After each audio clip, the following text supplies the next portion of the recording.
Karibu sana kwenye channel yetu pendwa, na karibu sana wapendwa wetu na wapenzi watazamaji wa channel yetu, maana nyie ndo kila kitu. Usisahau kusubscribe, kulike na kucomment, tuendelee kujifunza pamoja. Leo tunaendelea na series yetu ya mafunzo ya kitabu chetu au kusoma kitabu chetu cha Think and Grow Rich. Kama unavyojua, sehemu iliyopita tuliishia sehemu ya 5 ambayo inahusu imagination. Sasa leo siku ya 6 tunaingia, au kipengele cha 6 tunaingia kitu kinaitwa organized planning. Kwa hiyo karibu sana, tuendelee kujifunza katika kitabu cha Think and Grow Rich cha Bwana Napoleon Hill. Napoleon Hill anasema no individual has sufficient experience, education, native ability and knowledge to ensure the accumulation of a great fortune without the cooperation of other people. Kwa maana au kwa lugha yetu tunasema hakuna mtu anayefanikiwa peke yake bila mpango wala ushirikiano. Kwa hiyo organized planning ni nini? Organized planning inajumuisha mpango ulioandikwa, hatua zilizo wazi za kutekeleza huo mpango, lakini muda na majukumu ya utekelezaji, lakini pia utekelezaji na sio mawazo tu, kwa maana mwisho kabisa lazima uchukue hatua. Kwa hiyo Hill anasisitiza kwa kusema success comes through cooperation of efforts. Mafanikio huja kupitia mpango na ushirikiano. Sasa kosa kubwa la watu wengi wana ndoto bila mpango. Wanangoja wakati sahihi, lakini pia hawako tayari kurekebisha mpango. Napoleon Hill anasema a plan may fail many times before it works. Kwa maana mpango unaweza kushindwa mara nyingi sana kabla ya kufanikiwa. Kwa kadri unavyokuwa unashindwa, lazima uelewe ndivyo ambavyo unakuwa unasogelea yale mafanikio. Sasa hatua 6 za organized planning. Hichi kipengele cha 6 ambacho ni organized planning kina hatua zake 6 za kutimiza. 1, andika lengo lako ambalo ni clear objective. Liwe moja, lakini pia liwe wazi, lakini liwe na muda. Kwa maana liwe na limit, kwamba unaanza lini, utatekeleza lini, unaishia lini. Lakini pia wanasema know exactly what you want, kwamba unatakiwa ufahamu haswa ni jambo gani unalihitaji. Pili, andika hatua za kufikia lengo.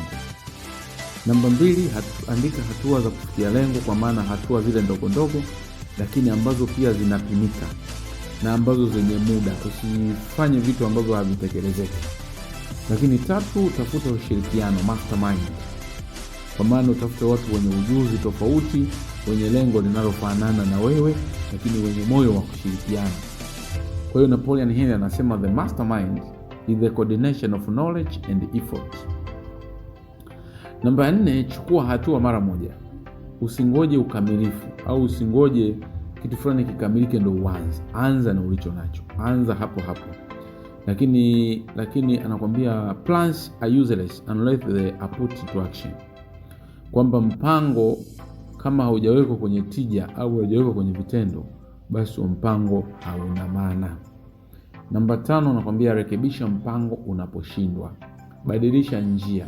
Ukienda na njia hii unaona haufiki unapoenda, unaruhusiwa kubadilisha, using'ang'anie njia moja. Lakini ndio anasema kwenye rekebisha mpango unaoshindwa, anakuambia badilisha njia, sio lengo, lakini jifunze kwenye makosa. Hili anasema temporary defeat should not be confused with failure. Kwa maana kipigo cha muda mfupi hakiwezi kuchanganywa na kufeli. 6, endelea bila kukata tamaa.